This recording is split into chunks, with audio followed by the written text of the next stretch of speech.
Welcome to the Daily History Chronicle. Each day, we travel back to discover a pivotal moment that changed the world.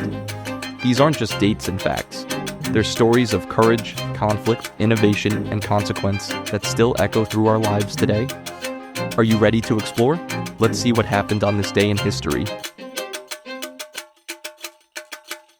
This is the Daily History Chronicle, where we explore the moments that shaped our world and discover why they still matter today. I'm Richard Backus, publisher of University Teaching Edition, and every day I get to share a piece of history that I think you'll find as fascinating as I do.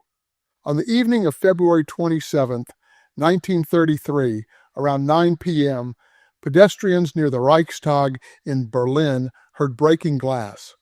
Within minutes, flames erupted from Germany's parliament. By the time firefighters arrived, the building was engulfed, the gilded cupola collapsed, the debating chamber was destroyed, over $1 million in damage. Police found a 24-year-old Dutch communist named Marinus van der Lubbe inside, panting and sweaty with firelighters in his pockets. He confessed immediately. He'd done it alone, he said, to rally the workers, to spark the revolution. Adolf Hitler arrived at the scene around 10 p.m. with his new vice-chancellor, Franz von Papen. "This is a God-given signal," Hitler told him. "If this fire, as I believe, is the work of the communists, then we must crush out this murderous pest with an iron fist." Within hours, President Paul von Hindenburg signed the Reichstag fire decree, suspending most civil liberties in Germany. Within weeks, the Enabling Act gave Hitler dictatorial powers. Germany's democracy, already fragile, was dead. And here's what makes this moment so endlessly debated. We still don't know exactly what happened. Most historians now believe van der Lubbe acted alone, but the evidence is contested. The consequences were so perfectly aligned with Nazi interests that suspicions have never died. Did a half-blind Dutch communist really burn down Germany's parliament single-handedly? Or did the Nazis orchestrate a false flag operation and find the perfect patsy? Understanding what happened that night requires holding multiple possibilities at once. Van der Lubbe probably did act alone. The Nazis almost certainly exploited it beyond anything van der Lubbe intended. The fire enabled dictatorship, but dictatorship was probably coming anyway. The tragedy wasn't just what happened, but what people allowed to happen in response. All of those things can be true. Picture this. Berlin, late February 1933. Hitler has been chancellor for less than 4 weeks. The Nazis don't have a majority in parliament, just a plurality. Elections are scheduled for March 5th. The Communist Party is still legal, still organizing, still a real threat. The Social Democrats control parts of the government. Germany's democracy is wounded but not dead. Into this volatile moment walks Marinus van der Lubbe, an unemployed Dutch construction worker with a history of radical politics. He's 24 years old, nearly blind in one eye from a work accident. He'd walked from the Netherlands to Berlin in February, 15 days through winter cold, because he believed Germany was on the verge of revolution. But when he arrived, he found something devastating. The left was paralyzed. The communists weren't resisting. The Social Democrats weren't fighting. Everyone seemed frozen by fear or confusion or political calculation. Van der Lubbe decided to act alone. A few days before the Reichstag fire, he tried to burn down other buildings, the welfare office, the old royal palace, the town hall. He threw burning rags through window slots. Nothing caught. The fires went out. No one noticed. So on February 27th, he decided to do something bigger. Around 9 p.m., he broke into the Reichstag. He had firelighters. He had his own clothes, which he set on fire and carried from room to room. He later told police, "The first fire went out, then I lit my shirt on fire and carried it farther. I went through 5 rooms. The question that's haunted historians ever since: could one partially blind 24-year-old really burn down that massive stone building? The fire broke out in at least 20 different places simultaneously. The damage was extensive. Van der Lubbe would have needed to move quickly through a building he didn't know, in the dark, while carrying burning materials. Possible, maybe, likely. That's where the arguments begin. Hitler and Goebbels arrived at the burning Reichstag within an hour. They immediately blamed the communists and claimed this was the signal for a planned uprising. Hitler told anyone who would listen that this proved the communists were about to launch a violent coup. Within hours, think about the timing, President Hindenburg signed the Reichstag Fire Decree. The decree suspended freedom of speech, freedom of the press, freedom of assembly, the right to privacy, all restraints on police investigations. It made arrests without charges legal. It stayed in effect until Germany surrendered in 1945. That same night, the Nazis began mass arrests. 4,000 people were arrested in the first week. Communist Party leaders, Social Democrats, trade unionists, intellectuals, anyone the Nazis considered an enemy.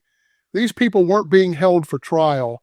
They were being sent to the first concentration camps, which the Nazis established specifically to hold political prisoners after the fire. The speed is what troubles me. The lists of who to arrest were ready. The decree was drafted and signed within hours. The camps were set up within days.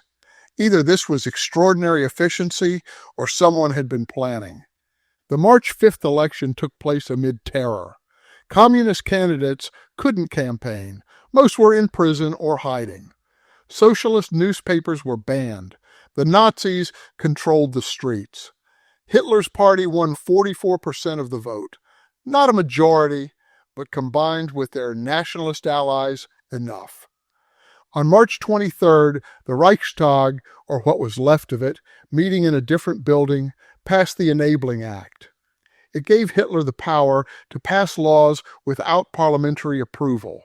The vote was 444 to 94. The Social Democrats voted against it. The Communists couldn't vote. They were in prison. Everyone else capitulated. Germany's democracy ended not with a bang, but with a vote.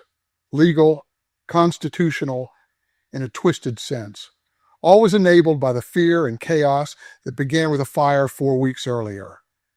Van der Lubbe was put on trial in September 1933, along with 4 other men: Ernst Torgler, the Communist Party leader in the Reichstag, and 3 Bulgarian communists, including Georgy Dimitrov, who, unbeknownst to the Nazis, was actually head of Comintern operations in Western Europe. The trial was supposed to prove the communist conspiracy. Instead, it became an embarrassment. Dimitrov defended himself brilliantly, making the Nazis look foolish. The evidence against the other 4 defendants fell apart. In December, the court acquitted them all. Only Van der Lubbe was convicted. He was sentenced to death under a law that Hitler's government had passed retroactively, making it apply to crimes committed before the law existed. He was guillotined on January 10, 1934, 3 days before his 25th birthday. During the trial, Van der Lubbe's behavior was strange. He sat with his head bowed, barely speaking. When he did speak, he insisted he'd acted alone. He went on a hunger strike when no one believed him. Eventually, he stopped talking altogether. Journalists described him as an imbecile, a pawn, a broken man. But before his arrest, friends and comrades described someone very different: idealistic, passionate, a true believer in workers' councils and direct action. The man at trial looked like someone who'd been destroyed psychologically, whether through interrogation, torture, drugs, or simply the realization that his attempt to spark revolution had instead enabled fascism. In 2008, 75 years after the fire, Germany posthumously pardoned von der Lubbe under a law designed to overturn unjust Nazi-era verdicts. Here's where historians disagree. The dominant view, championed by scholars like Ian Kershaw and supported by most of the evidence, is that von der Lubbe acted alone. The building's layout, witness testimony, and forensic evidence all support the possibility that one determined person could have done it. Von der Lubbe repeatedly and consistently confessed. No evidence emerged linking anyone else. But in 2013, historian Benjamin Carter Hett published research challenging this consensus. Hett argued that the extent of the fire, the speed with which it spread, and newly available witness testimony from Soviet archives suggest Nazi involvement. He pointed out that the historian who established the von der Lubbe acted alone narrative in the 1960s, Fritz Tobias, had his own Nazi connections and access to classified files he used to intimidate critics. Hett's argument hasn't convinced everyone. Many historians still believe von der Lubbe acted alone, but the debate isn't settled. What is settled is what the Nazis did with the fire. Whether they started it or simply exploited it, they used it with devastating efficiency to destroy German democracy. And that's what makes the Reichstag fire so important as a historical lesson. The exact truth of what happened that night matters for history. But for understanding how democracies die, the mechanism matters more than the match. Hitler didn't need to burn the Reichstag himself. He just needed an excuse, any excuse, to convince people to surrender their freedoms in exchange for security. We're still living with that lesson. Every time a government uses a crisis to expand power, every time emergency measures become permanent, every time fear convinces people to trade liberty for safety, every time we hear, this is an emergency, we'll restore normal rules later, we're in the shadow of February 27th, 1933. Think about how quickly it happened. Hitler became chancellor on January 30th. By February 28th, 4 weeks later, he had emergency powers. By March 23rd, 8 weeks later, he had dictatorial authority. Germany had a constitution. It had a parliament. It had multiple political parties, free elections, and civil liberties. And all of it was gone within 8 weeks. The political theorist Hannah Arendt, who fled Nazi Germany and spent her life studying totalitarianism, wrote about how regimes use crisis to normalize the abnormal.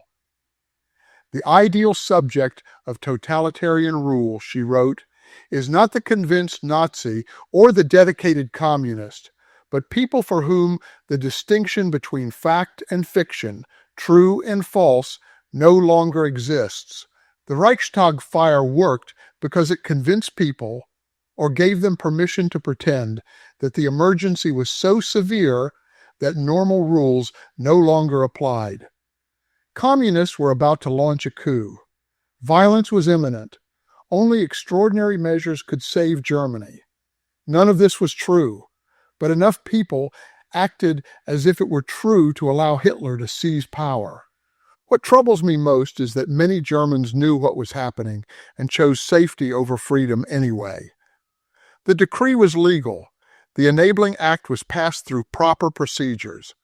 People chose to believe the emergency was real because believing that was less frightening than facing the alternative, that their democracy was being dismantled with their own acquiescence. And what about Marinus von der Lubbe? If he really did act alone, and I think the evidence suggests he probably did, then his story is its own tragedy. He was a true believer, a council communist who thought the workers needed a signal, a spark to break their paralysis. He believed his act would inspire the revolution. Instead, it enabled the very fascism he hoped to fight. His sacrifice, and it was a sacrifice, he knew he'd probably die, achieved the exact opposite of what he intended. Sometimes individual acts of conscience, no matter how sincere, run headlong into forces far more powerful and ruthless than we can imagine. I'm Richard Backus, and this is the Daily History Chronicle. Tomorrow we'll explore another moment that shaped our world. Until then, ask yourself, how do we distinguish genuine emergencies from manufactured ones? When is it justified to suspend normal democratic procedures, and who decides? And how do we ensure that emergency powers truly are temporary? Because that's what February 27, 1933 teaches us, not just about the Reichstag fire, but about how easily fear can be weaponized to destroy the very freedoms it claims to protect. Thank you for your time. If you enjoyed this episode, then please subscribe. If you really enjoyed it, then please tell a friend. I hope you will join me again tomorrow for more of our shared history.